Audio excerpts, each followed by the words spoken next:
Nuevamente aquí, entiendo que por YouTube, perdón, por Facebook. En YouTube me imagino que todavía no estamos, o no sé si estaremos en algún momento. Bueno, lo importante es ver si es posible tener el contacto con nuestro invitado y ojalá tengamos también la imagen para poder conversar sobre el tema que nos convoca. Decíamos que está ya el ingeniero. Bien, hagámoslo entrar aquí ya. Vemos al ingeniero ahí en pantalla. Bien, estamos hablando de esta situación que se está dando en este momento, ingeniero. Bueno, primero darle la bienvenida. Se trata del ingeniero Enrique Pita, vicepresidente del Consejo Nacional Electoral. ¿Me escucha sin novedad, ingeniero? Yo lo escucho muy bien, Ya, perfecto. Andrés. Yo A sus también. órdenes. Muchas gracias. Yo también lo escucho bien. Bien, No lo veo, ¿ah? Ah, ¿no me ve todavía? No, Ya. no lo estoy viendo. Vale, vale, ya vamos a ver qué sucede.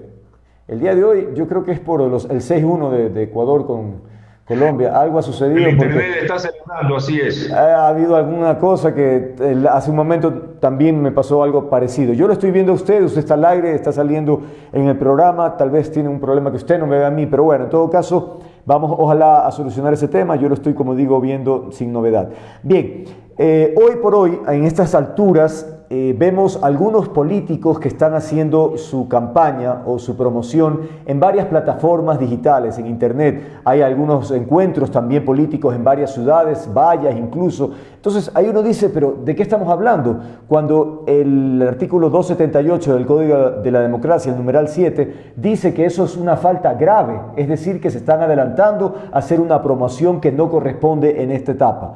Y entonces ahí es cuando uno se pregunta, ¿qué está haciendo el Consejo Nacional Electoral para controlar aquello? Buenas noches, ingeniero. Buenas noches, Andrés. Mire, eh, eso de que en el Código de la Democracia se determina lo que se llama precampaña electoral como una falta grave. Pero usted comprenderá que tiene que haber un reglamento al respecto para permitirnos a nosotros, como función electoral, establecer las sanciones que corresponden. Al momento no lo existe. El Consejo Nacional Electoral, y tengo que admitirlo, es moroso de haber aprobado ese reglamento que permite establecer estos controles que son necesarios y ajustados a lo que establece el Código de la Democracia.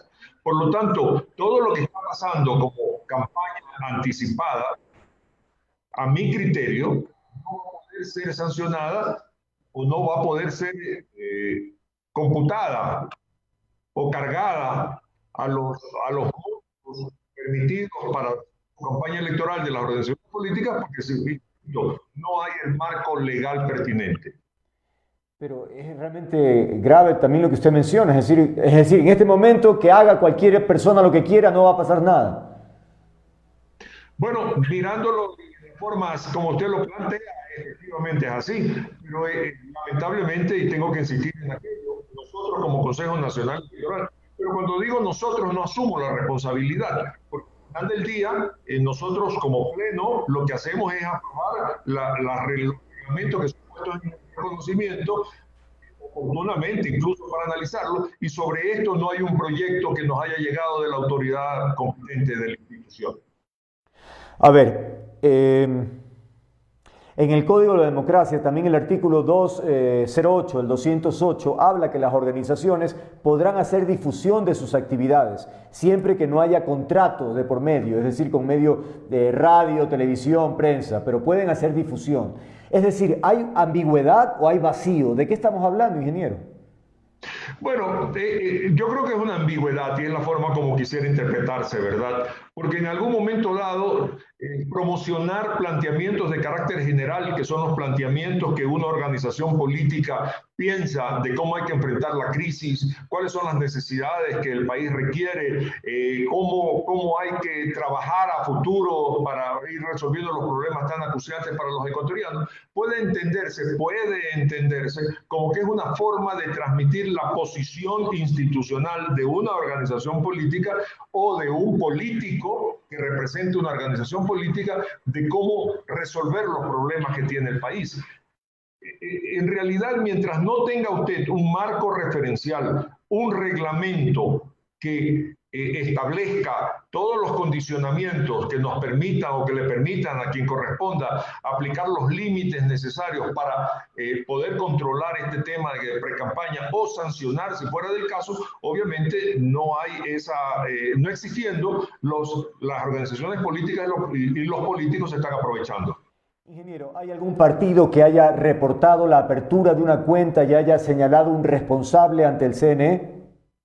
Entiendo que no. No tengo la exactitud de tal cosa, pero entiendo que no. Es parte de todo un proceso que tiene que dar una vez que se concluya todo el proceso de inscripción de candidaturas, y este es parte de la obligación que tienen de registrar las cuentas, los responsables económicos de sus organizaciones políticas, de las candidaturas. Pero entiendo que no. Pero esa es una obligación ineludible del Consejo Nacional Electoral, que ustedes pueden decirle a los partidos que tienen que abrir una cuenta, que tienen que definir el responsable, porque es que si no hay como dos cuentas paralelas, algún rato abrirán la oficial, pero en este momento ya están haciendo gastos y eso no se computa.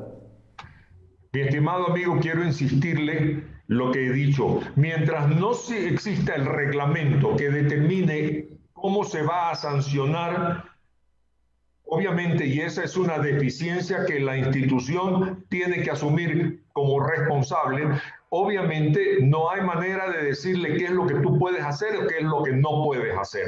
Es el marco legal el que no está en este momento todavía ya aprobado por parte del Consejo Nacional Electoral. Pero quiero ser enfático porque no quiero asumir esa responsabilidad como vicepresidente o como consejero. Nosotros aprobamos la documentación, la reglamentación, los proyectos que son puestos en nuestro conocimiento. Por lo tanto, no es nuestra responsabilidad elaborar esos reglamentos. Y en ese sentido, debo reconocer que la institución está atrasada no solamente en esto, sino en otros reglamentos más. Ahora, entonces, básicamente, por la falta o por el vacío que usted menciona, lo cierto es que el Consejo Nacional Electoral está rompiendo con el principio de equidad, porque es que está sucediendo en este momento, ingeniero. El candidato con mayores recursos está en todas las redes sociales, haciendo campaña física en cualquier parte y no pasa nada. Por ahí se sancionó alguna reunión, se clausuró alguna reunión física porque ni siquiera estaban respetando. ¿Y qué dice el consejero Cabrera? Que como no hay, que las delegaciones provinciales no han podido ir a constatar porque no hay recursos. Es decir, en definitiva, es un caos.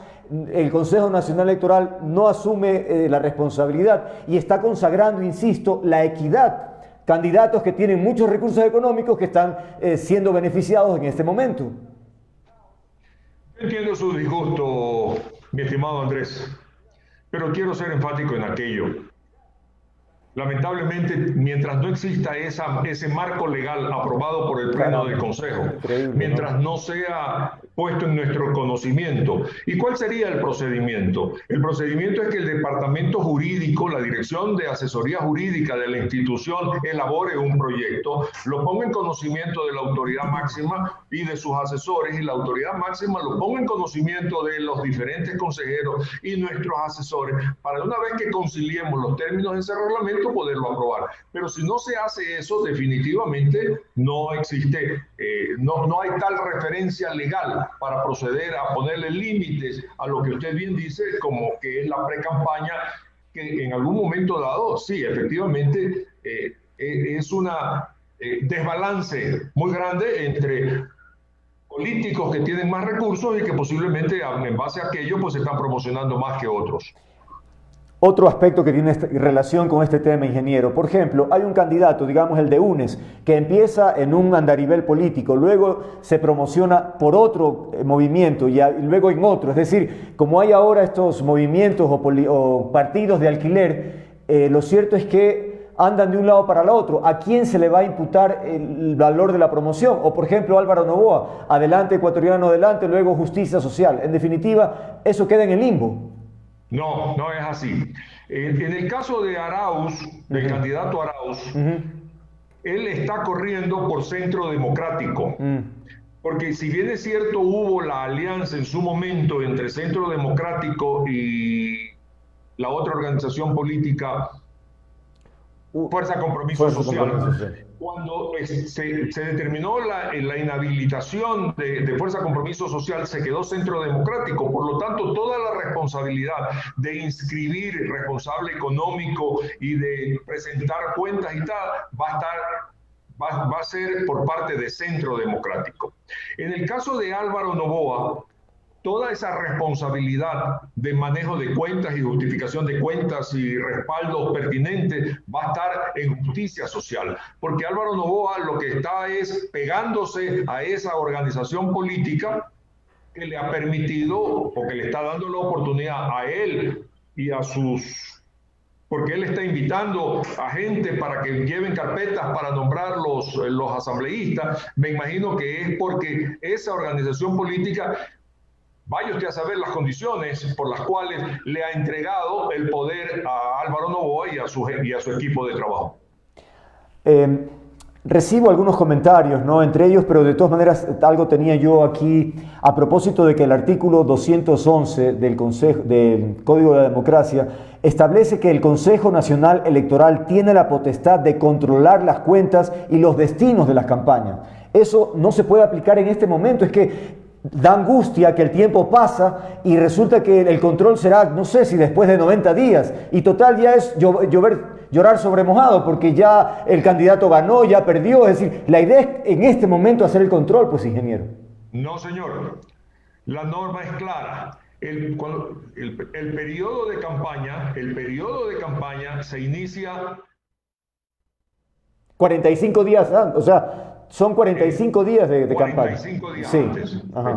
El 31 de diciembre. Okay. Para el 31 de diciembre, las organizaciones políticas deben haber registrado ante el Consejo Nacional Electoral la apertura de cuenta y los responsables económicos. Esa es la fecha límite que determina la norma, 45 días antes de la elección. Antes no es necesario hacerlo. Por lo tanto, insisto, la opinión de aquellos que piensan que por qué no se ha hecho, porque simplemente la norma es clara. Para iniciar el periodo de campaña, 45 días antes del proceso, es cuando se requiere que se haya cumplido con todas estas solemnidades.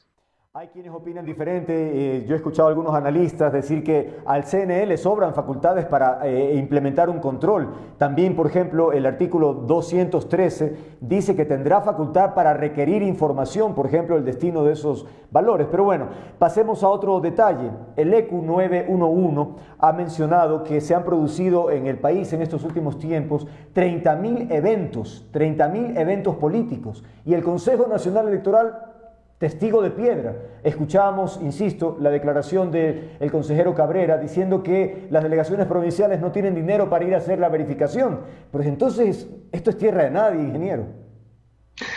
Mire, esa es una afirmación posiblemente muy... permítame encontrar una palabra para que no lo moleste a usted. Muy drástica, muy drástica.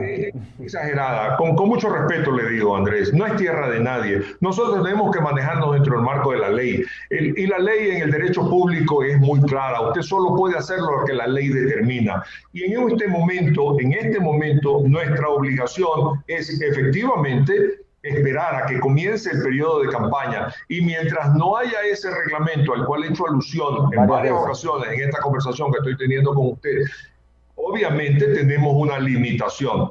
Es claro, es muy claro que efectivamente lo que argumenta el consejero Cabrera también es verdad, porque nosotros como función electoral debemos tener los recursos necesarios para contratar al personal que ejerza esa acción de supervisión, de fiscalización y de andar mirando estos detalles que sí son importantes hacerlo. Por lo menos para ir llevando la información y acumulando la información hasta que se tome la decisión de cómo vamos a hacer dentro del reglamento que tantas veces me he referido.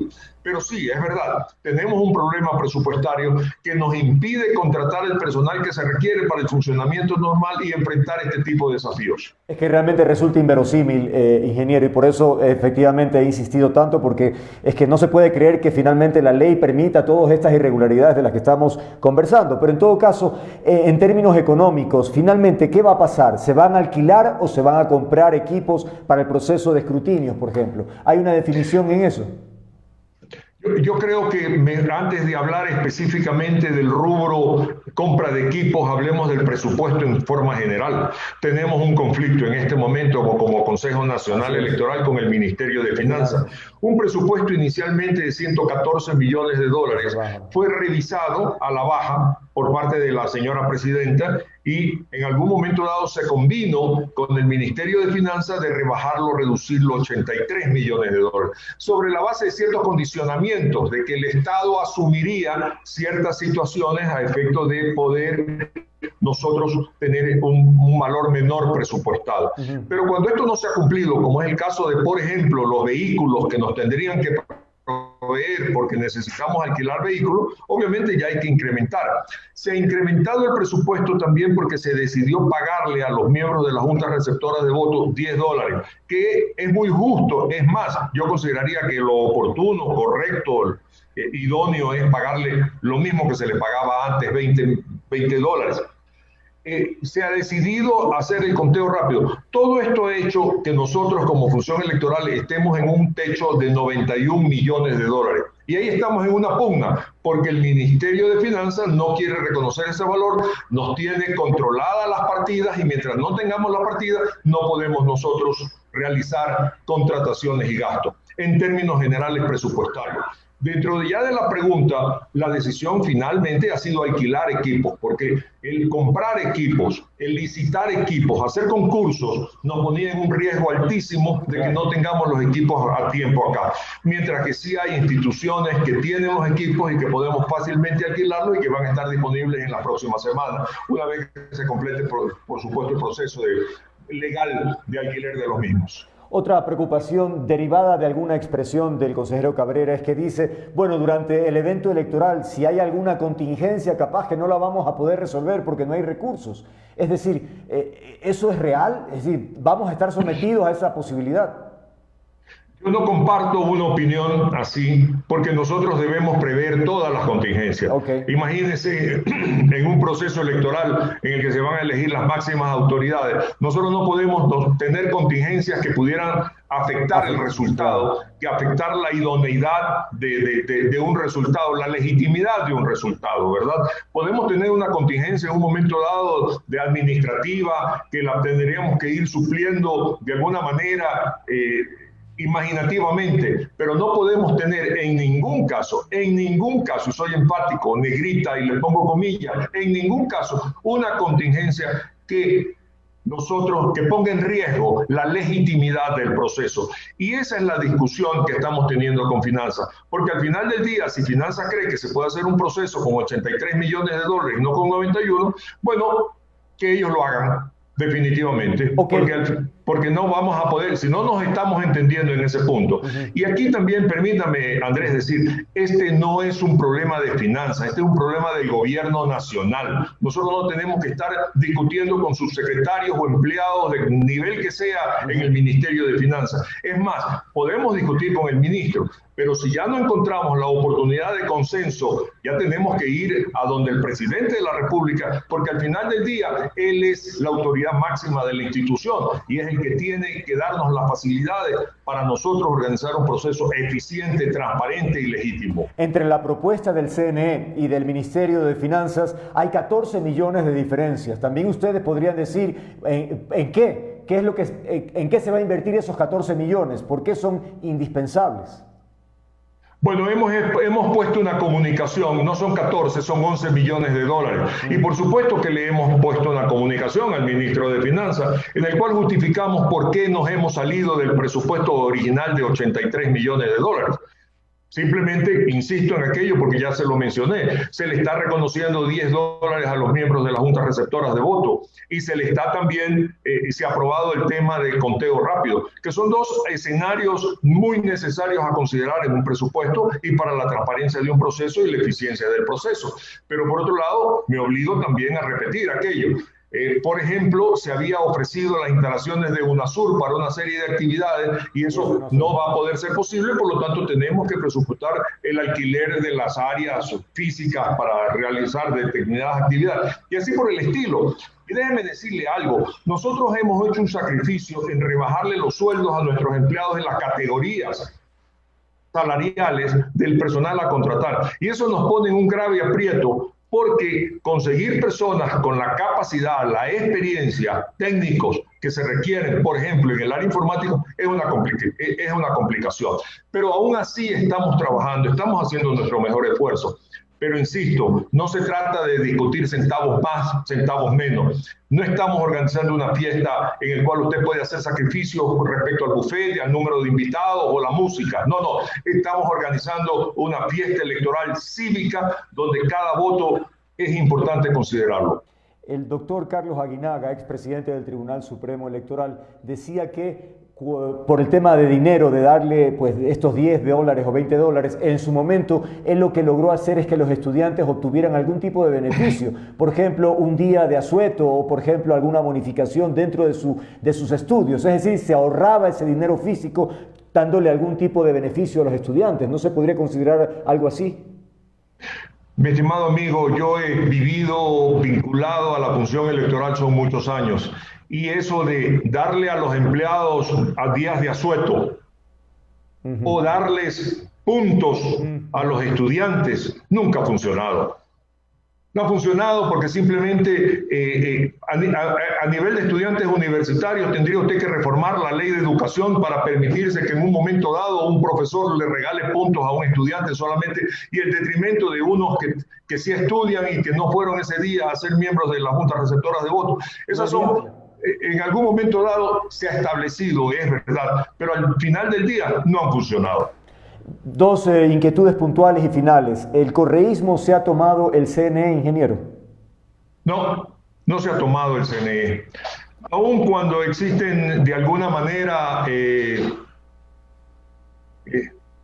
desconfianza de ciertas decisiones que yo mismo también he cuestionado y tengo que admitirlo en un momento dado, yo no creo que como posición política pueda yo decirle a usted que se lo ha tomado, porque usted tenga la seguridad que si tal cosa fuese así, yo ya estuviera a usted denunciándoselo o no estuviera aquí sentado, si mi gestión no pudiera contribuir con un proceso eficiente y transparente.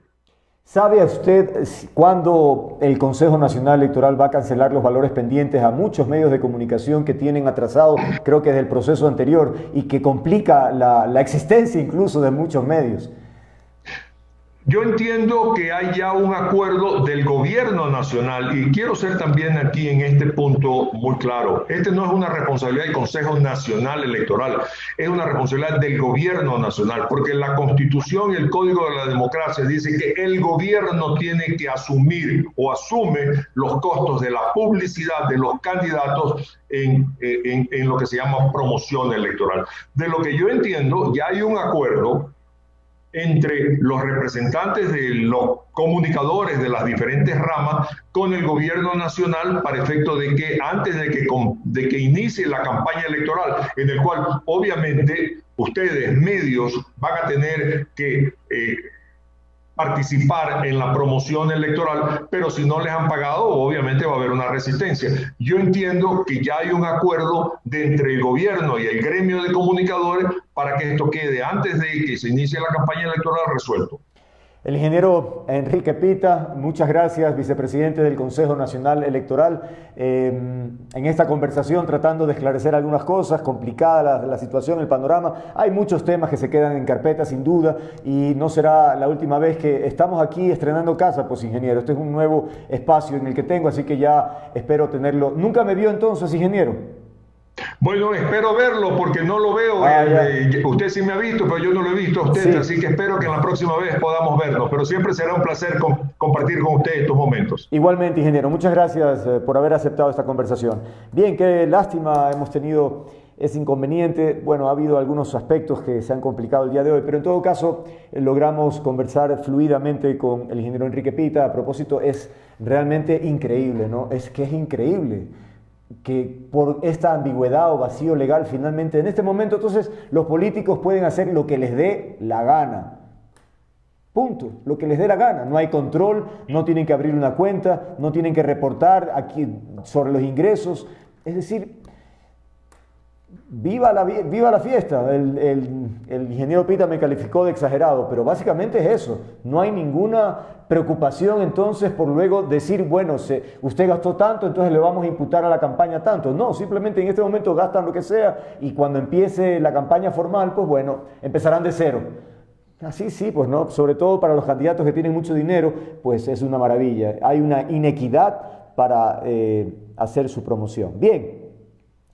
Vamos ahora en esta última parte del programa a dar paso a conocer a las personas que nos han dado una mano en esta campaña crowdfunding que nosotros estamos realizando para mantener este espacio y poder conversar abiertamente y pulir también esos aspectos técnicos que a ratos ocurren, pero en definitiva, cuando alguien hace una donación hay la posibilidad de obtener una recompensa. Hay diferentes recompensas y hoy día vamos a cumplir con 2 de ellas, es decir, hablar 5 minutos. Esa fue la recompensa gracias al aporte que nos brindaron en esta campaña. Así que ahí tenemos a uno de ellos, se trata de Benito Bonilla, él es comunicador y que evidentemente un ambientalista súper apasionado, convencido, y eso me parece genial. Pero hoy vamos a hablar de libertad de expresión, y es que a propósito, lamento no haberlo dicho al inicio del programa, tal vez estaba un poco ofuscado con el resultado del partido y descuidé mencionar evidentemente nuestra solidaridad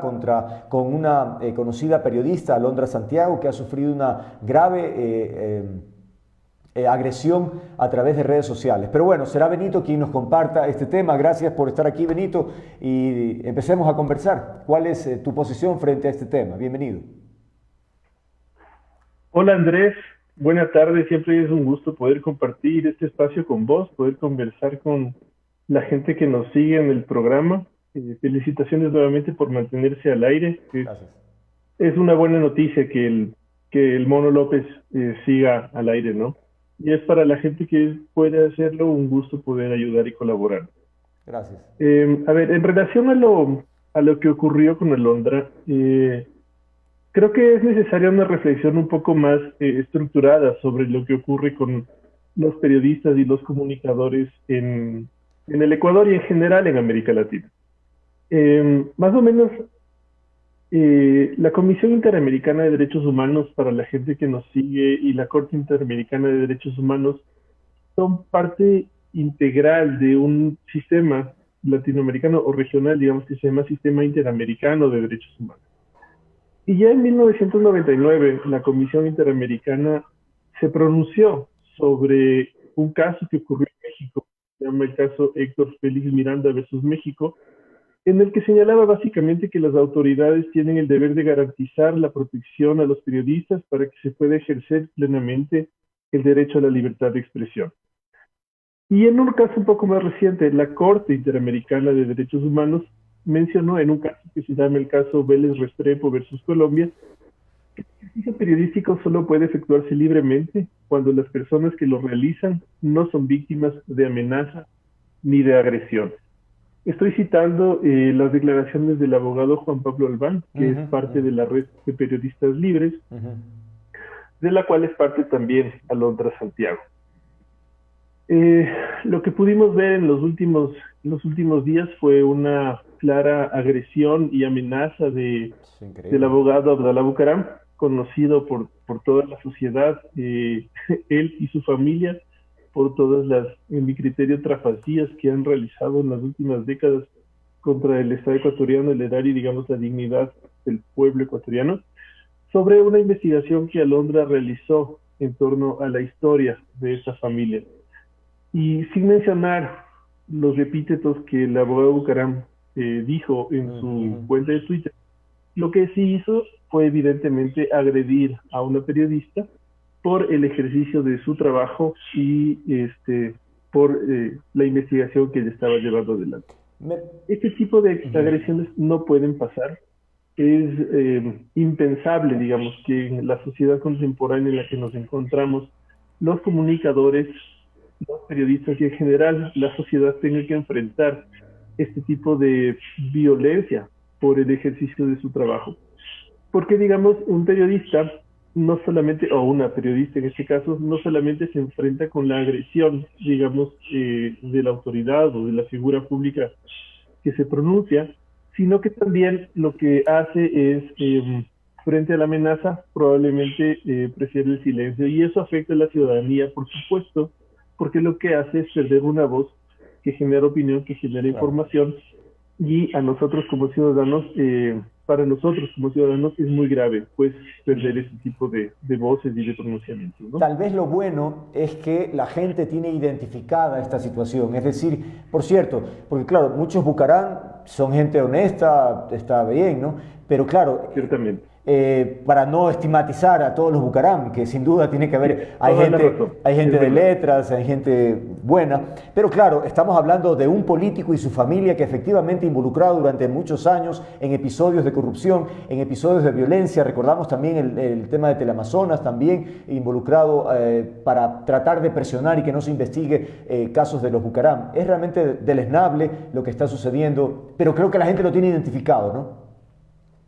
Así es, la gente lo tiene identificado, el sistema interamericano de derechos humanos lo tiene identificado, y sobre todo creo que lo más importante es que los periodistas lo tienen identificado, los comunicadores y periodistas del país han entendido que no se puede actuar de una manera individual, y me parece que eso es lo valioso del nacimiento de la red de periodistas libres, que se aglutina y se agrupa voluntariamente en torno a una estructura que lo que fundamentalmente busca es el apoyo gremial, digamos. Y eso lo que hace es complementar el trabajo de muchas otras organizaciones que hacen una fantástica labor, como por ejemplo Fundamedios, y también como algunos de los colegios y sindicatos de periodistas provinciales y nacionales, ¿no? Es decir, me parece que mientras más organizaciones y agrupaciones como la red de periodistas libres existan en el país, son buenas noticias para los comunicadores, son buenas noticias para los periodistas, para los estudiantes de comunicación también, que digamos el momento en que salgan de las escuelas de comunicación van a necesitar, por supuesto, una red que los sostenga, una red que los contenga en caso de que enfrenten cualquier tipo de agresiones o amenazas de esta naturaleza. Finalmente, Benito, ya me quedan 40 segundos, cuéntame, ¿cuál es tu visión de este caso en particular? ¿Creerías que la justicia tiene que actuar de oficio? Es decir, ¿ahí queda todo en una denuncia pública o qué debería suceder? Me parece que la ciudadanía tiene un rol súper importante en torno a este caso. Digamos, no olvidemos que las redes sociales son una ventana abierta, es un panóptico para que la sociedad pueda evaluar, digamos, el comportamiento de las autoridades, el comportamiento de los líderes, y también tiene la capacidad de censurarlos, ¿no? Todas las redes sociales en este momento ofrecen a los ciudadanos la posibilidad de denunciar, de reportar cuentas que amenacen, cuentas que insultan, cuentas que agredan a cualquier tipo de ciudadano en cualquier red social, digamos. Me parece que en este punto está, digamos, en la cancha de los usuarios de las redes sociales pronunciarnos, denunciar, reportar y solicitar que estas cuentas que generan lo que la sociedad rechaza en su conjunto, que es el bullying cibernético, lo puedan hacer y que no tengamos que sufrir ni ver este tipo de amenazas en adelante. Benito, muchísimas gracias. Por partido doble. Gracias, Andrés. Por partida doble. Gracias, Mica. Buenas tardes. Espérame, déjame decir algo antes de que te vayas. No, digo que gracias por partido doble en el sentido de haber contribuido, sin duda. Cada granito de arena es enorme para nosotros y por eso agradezco el valor, el gesto más bien, y valoro el gesto que has tenido de darnos una mano en esta campaña. Y enhorabuena, y qué gusto además conversar de un tema que me atañe tanto, que tiene que ver con la libertad de expresión. Así que muchas gracias, Benito. Cualquier rato volvemos a conversar. Un gusto, Andrés, un gusto, Micaela, y para el próximo invitado será ley. Listo, gracias. Nos vemos. Chao, chao. Una pausa, ya venimos, amigos.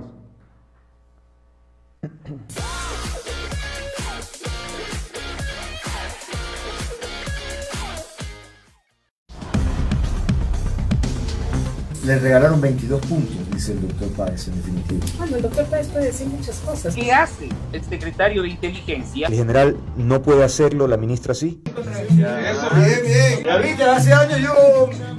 Hasta Eddie está filmando y ya. Pronto le hablará. Ya no quiero saber nada de ti.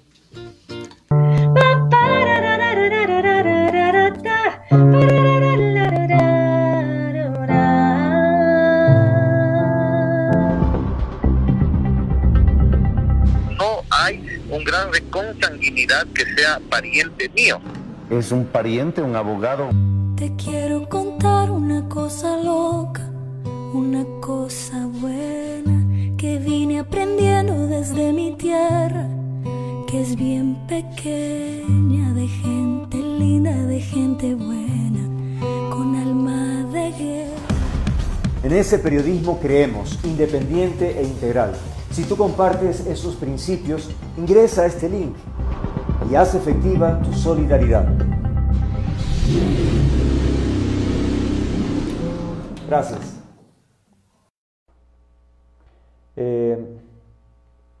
Estábamos haciendo el contacto con nuestro siguiente invitado. Me dicen que tal vez por estos inconvenientes que hemos tenido, sí, efectivamente nos atrasamos un poco, pero ya no está en la sala de espera. Lo estamos llamando, no logramos tomar contacto. Se trata, de todas maneras lo voy a mencionar, no sé si seguimos intentando, por si acaso, en estos par de minutos mientras hago este comentario, de Esteban Torres Cobo. Él es asambleísta por Tungurahua, es un político conservador, él es profesor universitario. En definitiva, él también aportó a la campaña y por eso le correspondía, él también eligió una recompensa de conversar 5 minutos aquí en este espacio. Él eligió como tema que quería hablar sobre medios digitales, sobre medios tradicionales. Es que fíjense ustedes, hoy por hoy la tecnología, esta comunicación ha cambiado absolutamente todo y evidentemente nos enfrenta a una serie de retos sobre cómo manejar la comunicación en esos medios tradicionales y de ahora los digitales, ¿no? Es una nueva modalidad y por lo tanto todavía sobre la marcha vamos aprendiendo a ver cómo manejamos el tema de los mensajes, a ver cómo manejamos el tema tecnológico, a ver cómo manejamos el hecho de que se nos vaya alguien de un momento a otro. Son realidades nuevas, ¿no? Es decir, antes en un medio tradicional la persona físicamente iba al lugar y bueno, estaba esperando, si se atrasaba se le pedía disculpas, pero bueno, lo teníamos ahí físicamente, no se escapaba. Acá ya es diferente y en otros aspectos también, ¿no? Tiene ventajas y desventajas. Lo cierto es que hay que seguir aprendiendo de esta nueva realidad. Bueno, no lo conseguimos finalmente. Bien, entonces pues nada,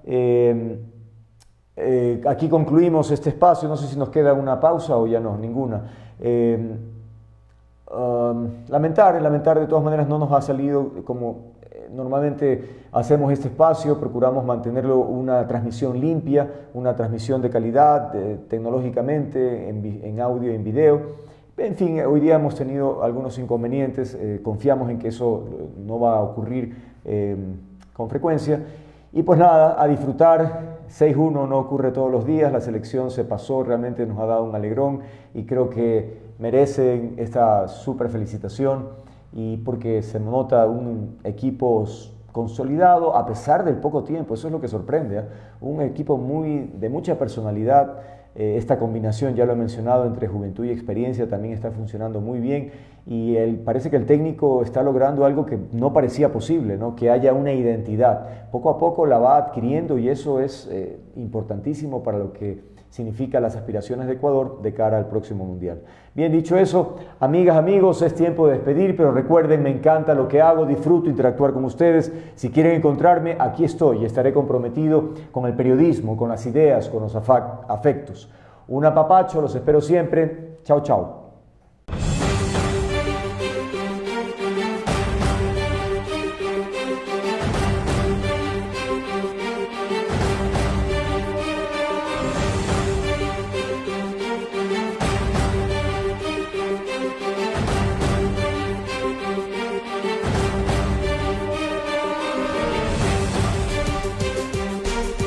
Gracias por tu sintonía e interacción. Andrés El Mono López es Periodismo Sin Filtro. Te esperamos en la próxima emisión. Este programa es auspiciado por NetLife, el ganador de los Speed Test Awards, presenta Velocistas. Somos los más veloces jugando online. Somos por segundo año consecutivo el internet más rápido del país. ¿Qué esperas? Cámbiate a NetLife.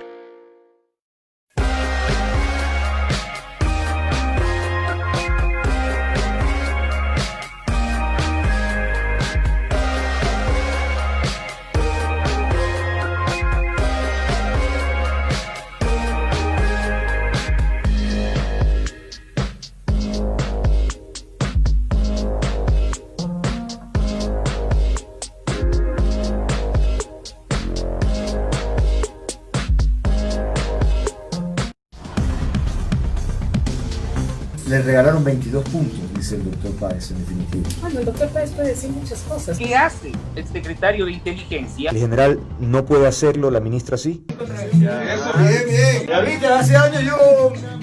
Hasta Eddie está filmando, oye, ya.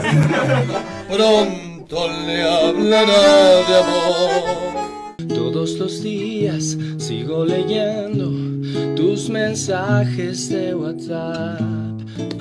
Ya no quiero saber nada de ti.